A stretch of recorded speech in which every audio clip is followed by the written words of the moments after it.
অত্যন্ত ঘৃণার সাথে দেখছি এই যে নতুন জালেম, যাদেরকে মানুষ গুপ্ত হিসাবে চিনে, এই জালেমদের নেতা সে 2 দিন আগে প্রকাশ্যে বলেছে বাংলাদেশের নারীদেরকে সে একটি অত্যন্ত কলঙ্কিত শব্দ দিয়ে ব্যবহার করেছে।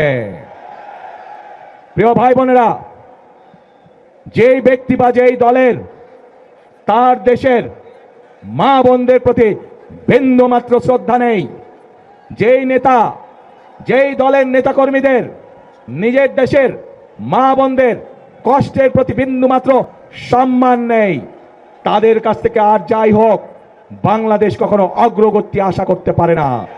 তাদের কাছ থেকে আর যাই হোক বাংলাদেশের মানুষ আত্মসম্মানমূলক কোনো মর্যাদাপূর্ণ কোনো আচরণ আশা করতে পারে না। প্রিয় ভাই বোনেরা, এই জালেমদের একটি কথাই শুধু বললাম, আমি আপনাদেরকে আরো একটি কথা বলছি।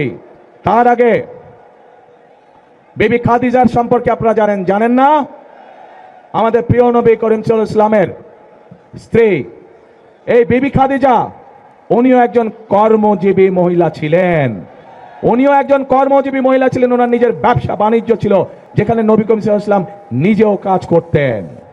প্রিয় ভাই বোনেরা, এরা বলে ইসলামের রাজনীতি করে, অথচ নবীর স্ত্রী নিজে যেখানে একজন কর্মজীবী মহিলা ছিলেন, সেখানে কেমন করে একটি রাজনৈতিক দলের নেতা এবং কেমন করে সেই রাজনৈতিক দলটি তাবৎ বাংলাদেশের নারী সমাজকে এমন একটি কলঙ্কিত শব্দ জর্জরিত করলো। প্রিয় ভাই বোনেরা, বদরের যুদ্ধ নিশ্চয়ই আপনারা জানেন কম বেশি সবাই। সেই বদরের যুদ্ধে হযরত আয়েশা তার নেতৃত্বে পরিচালিত হয়েছিল, তার নেতৃত্বে যুদ্ধের সকল সরঞ্জামাদি সরবরাহ করা হয়েছিল, তার নেতৃত্বে যুদ্ধে যারা আহত হয়েছিল সেই মানুষগুলোকে নার্সিং দেওয়া হয়েছিল, ট্রিটমেন্ট দেওয়া হয়েছিল। কাজে আমরা ইসলাম ধর্ম বলে, আমরা আমাদের দেশের সামাজিক অবস্থান বলে, সকল জায়গায় নারীদের একটি শক্তিশালী অবস্থান আছে এবং আমরা কোনোভাবেই অস্বীকার করতে পারবো না।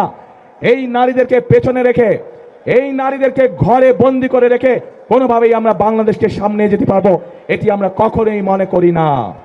এবং সেই জন্যই দেশনেত্রী খালেদা জিয়া যখন দেশ পরিচালনার দায়িত্বে ছিলেন, উনি বাংলাদেশের নারীদের শিক্ষা ব্যবস্থাকে সম্পূর্ণ বিনামূল্যে করে দিয়েছিলেন, ইন্টারমিডিয়েট পর্যন্ত। প্রিয় ভাই বোনেরা, আজ সময় এসেছে আমাদেরকে দেশ গড়ার, এবং দেশ যদি গড়তে হয় প্রত্যেকটি নারী পুরুষকে কাঁধে কাঁধ মিলিয়ে কাজ করতে হবে আজকে।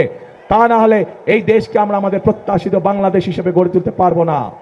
প্রিয় ভাই বোনেরা, সেজন্যই আমরা এই নারীদেরকে, বিশেষ করে গ্রামের খেটে খাওয়া নারী যারা, শহরের খেটে খাওয়া নারী যারা, কর্মজীবী নারী যারা সহ সকল গৃহিণীর কাছে, সকল পরিবারের মাদের কাছে আমরা ফ্যামিলি কার্ড পৌঁছে দিতে চাই, যার মাধ্যমে আমরা এই নারীদেরকে ধীরে ধীরে অর্থনৈতিকভাবে স্বাবলম্বী করে গড়ে তুলতে পারি, যেন তারা পুরুষের পাশাপাশি পরিবারে, সমাজে, দেশে অর্থনৈতিকভাবে শক্তিশালী ভূমিকা রাখতে পারে।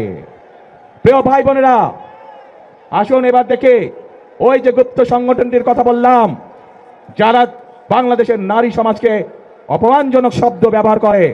আরেকটি ঘটনা বলি, তাদের আরেক নেতা, যার বাড়ি কিনা কুমিল্লা জেলায়, সেই নেতা কিছুদিন আগে তাদের এক দলীয় সমাবেশে বলেছে তাদের কর্মীদেরকে যে 12 তারিখ পর্যন্ত আপনারা জনগণের পা ধরবেন, তারপরে বাকি পরবর্তী 5 বছর জনগণ আপনাদের পা ধরবে। প্রিয় ভাই বোনেরা, চিন্তা করুন, এই রকম কথা কে বলতে পারে যে 12 তারিখ পর্যন্ত তাদের নেতাকর্মীরা জনগণের পা ধরবে, তাহলে 12 তারিখের পর থেকে জনগণ তাদের পিছে পিছে ঘুরবে, জনগণ তাদের পা ধরবে।